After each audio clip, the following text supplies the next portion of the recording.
तीज और रक्षाबंधन पर इससे बेहतर मिठाई शायद ही कोई हो। आज बनाते हैं हलवाई स्टाइल परफेक्ट घेवर। ये घेवर की रेसिपी अगर आपने एक बार पूरी देख ली तो आपके घेवर कभी भी खराब नहीं बनेंगे, हमेशा हलवाई स्टाइल परफेक्ट बनकर रेडी होंगे। तो प्लीज़ वीडियो को एंड तक पूरा ज़रूर देखिएगा। तो यहाँ पर एक बड़े बर्तन में मैंने मेल्टेड घी लिया है, लगभग 4 बड़े चम्मच। आपको बर्तन बड़ा लेना है, घी जो लेना है वो मेल्ट करके ही लेना है। ये 2 टिप मैंने आपको दे दी स्टार्टिंग में ही। घी आपको मेल्ट करके लेना है, देसी घी लेना है और आपको बर्तन जो है वो बड़ा लेना है। अब देखिए यहाँ पर इसमें आइस मैंने डाल दी है और अब हम इसको हाथ से फेंटेंगे।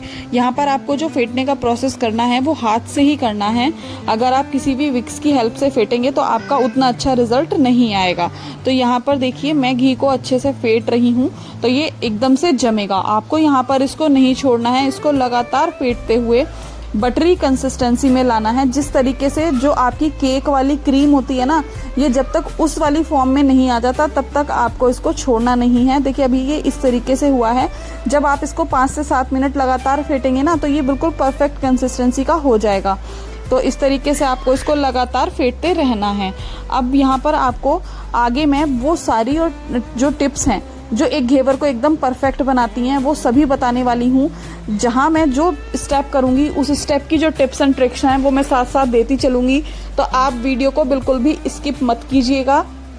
वीडियो को अगर आप पूरा देखेंगे तभी जो आपका घेवर है वो परफेक्ट बनकर रेडी होगा।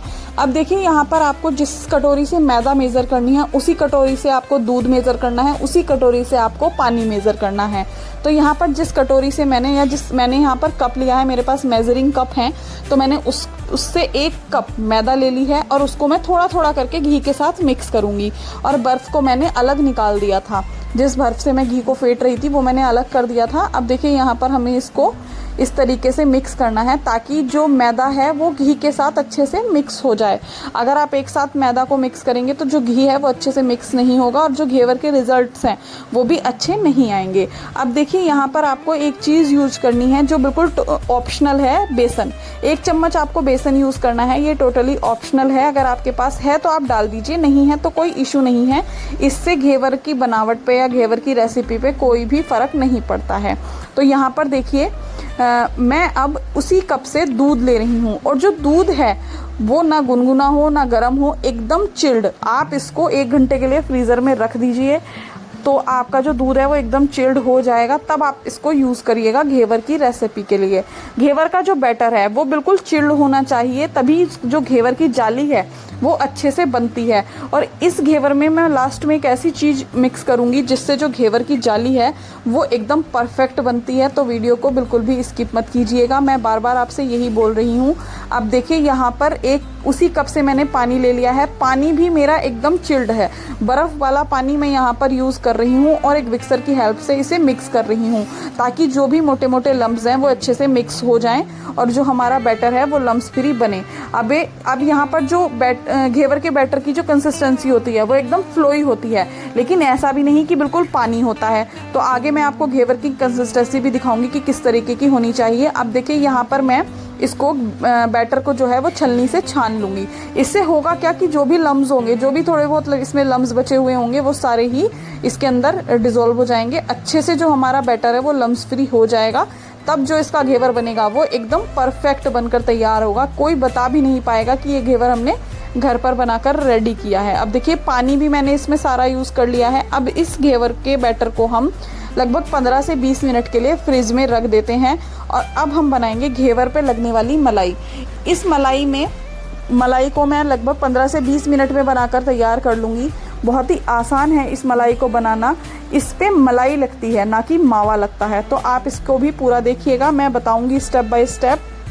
देखिए मैंने यहाँ पर मदर डेयरी का ये वाला दूध यूज़ किया है। तो आप एक कढ़ाई में इस दूध को निकाल लीजिएगा। ये फुल फैट मिल्क है, इससे यही दूध जो है वो हर मिठाई को बनाने में यूज़ होता है। तो यहाँ पर इसको एक बार अच्छे से बॉईल आ जाए तब तक का हम वेट करेंगे, थोड़ा सा इसको गर्म कर लेंगे। और अब देखिए यहाँ पर मैं इसमें डाल रही हूँ लगभग हाफ कप के करीब मिल्क पाउडर। ये टोटली ऑप्शनल है, अगर आपके पास है तो आप यूज़ कर सकते हैं, अगर आपके पास नहीं है तो यहाँ पर आप इसकी जगह पर आधा लीटर की जगह पर 1 लीटर दूध आप यूज़ कर लीजिएगा। लेकिन अगर आप मिल्क पाउडर इसमें इस्तेमाल करते हैं तो जो क्रीम है वो जल्दी भी बनकर तैयार होती है और इसमें दूध भी कम यूज़ होता है। तो यहाँ पर मैं इसको अच्छे से विक्सर की हेल्प से मिक्स कर लूँगी ताकि ये बिल्कुल लम्स ना लगें, दूध का पाउडर जो है वो नीचे जाकर जमे ना, और इसको हम पकने के लिए छोड़ देंगे। अब हम बनाएंगे इसको इसी तरीके से लो फ्लेम पर पकने देंगे। अब हम बनाएंगे चाशनी। चाशनी में मैंने यहाँ पर 1 कप चीनी में आधा कप पानी यूज़ किया है और इसके अंदर मैं ऐड कर दूँगी इलायची के दाने। पूरी इलायची मैंने यहाँ पर यूज़ नहीं की है, केवल इलायची के जो दाने होते हैं वो निकाल लिए थे 2 से 3 इलायची के। और अब हम इसको इस तरीके से मिक्स करेंगे और जो चाशनी है उसकी कंसिस्टेंसी कैसी रखनी है, कब तक हमें इसको पकाना है वो भी मैं बताऊंगी। तो देखिए यहाँ पर इस पर चाशनी पर अच्छा बॉयल आ गया है, हमारी जो चाशनी है वो अच्छे से मिक्स हो चुकी है। अब देखिए मैं दिखा रही हूँ आपको कि इसमें एक तार बन रहा है। एक तार आने पर हम जो चाशनी की जो फ्लेम है वो ऑफ़ कर देंगे और इसको ठंडा होने के लिए रख देंगे। बस इसकी पहचान यही है कि जैसे ही चीनी इसमें घुल जाए हमें इसकी गैस की फ्लेम को ऑफ़ कर देना है। जो दूध है हमारा उसकी मलाई जो है वो भी देखिए धीरे धीरे जो दूध है वो गाढ़ा होने लगा है।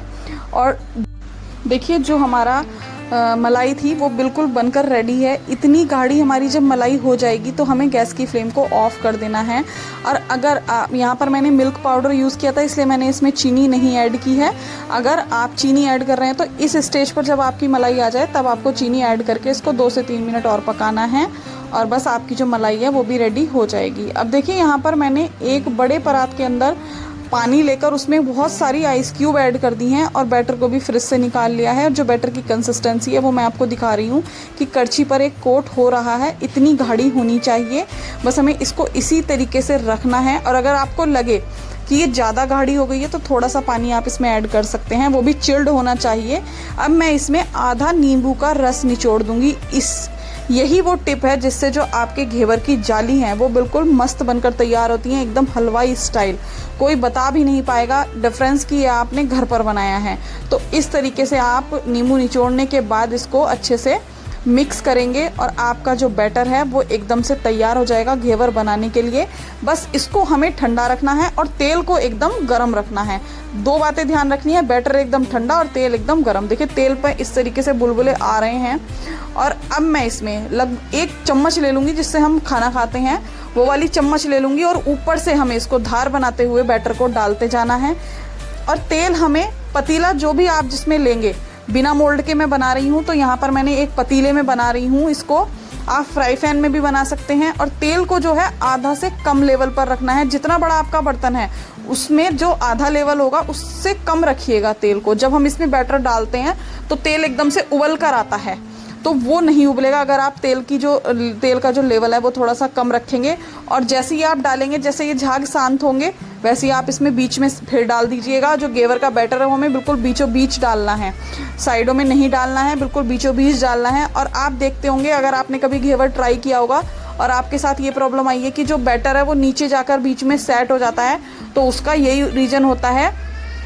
होता क्या है कि तेल आपका ठंडा हो जाता है, जिस वजह से जो बैटर है वो एकदम से ऊपर, जब इसको शॉक लगता है, जब तेल गर्म होता है और बैटर एकदम ठंडा होता है तो होता क्या है कि जब हम बैटर को तेल के अंदर डालते हैं तो उसमें एक शॉक होता है। इससे हमारा जो जाली है वो बनकर एकदम से ऊपर आती है।